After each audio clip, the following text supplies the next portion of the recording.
In a very simple economy, with very few goods, people can barter. But when the economy grows, barter trade becomes ineffective. Let me explain this with a simple example. There was a small village by the river. At first, there were only two families. One of them bred rabbits, and the other grew wheat. To diversify their diet, they traded with each other. They agreed that one bag of wheat would be exchangeable for one rabbit. After some time, other families began to settle in the village. Every family produced something else. Some of them produced clothes, others fished, and still others bred cattle. Over time, there were many goods and services. A shoemaker sent his daughter Catherine to get a bag of wheat. The girl took the shoes and went to the farmer to propose a trade. The farmer agreed because he needed shoes, and so they exchanged.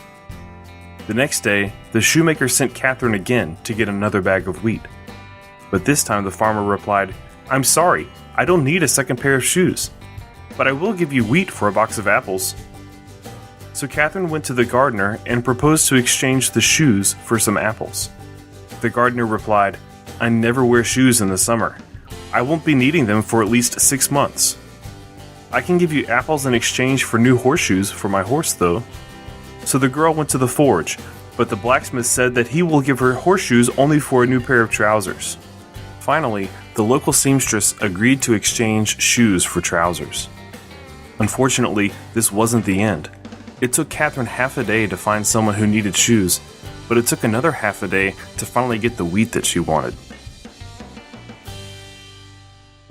It's a little hard to do shopping this way, isn't it? Barter trade is ineffective and time-consuming. People need something that can be used as a medium of exchange, something everyone can accept. They needed money. Money has specific properties. It is a medium of exchange, which allows us to avoid the problems that Catherine had. It's also a unit of account, and can be used as a measure of costs and revenues through market prices. Here are some characteristics of money that allow it to be used this way. It's durable, which means it should last a long time without breaking. It's homogeneous, which means that each unit should be identical. Portable, so that it's small enough that you can carry it with you. Divisible, so that you can make change. And importantly, it should maintain its value over a long period of time, so your saving would be worth the same even after many years.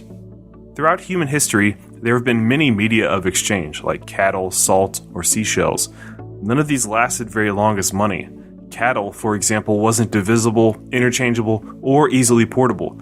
It also didn't maintain its value over a long period of time.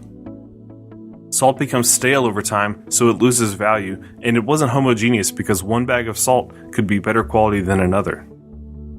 However, one thing did emerge that had these qualities: gold and precious metals, which can be minted into coins or bars. Gold can be a medium of exchange and a unit of account.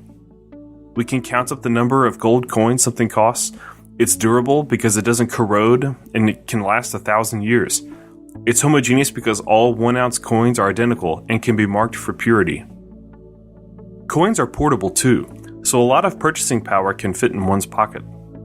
It's divisible because the coins can be different weights. And what's most important, gold has been a very stable store of value because its quantity is limited by nature. Only a small amount of gold is mined each year in comparison to the quantity already in circulation. Because of these properties of gold, it has served as money for most of human history. In modern times, however, the whole world has abandoned the gold standard. We'll see the consequences of this in the next videos. Please subscribe.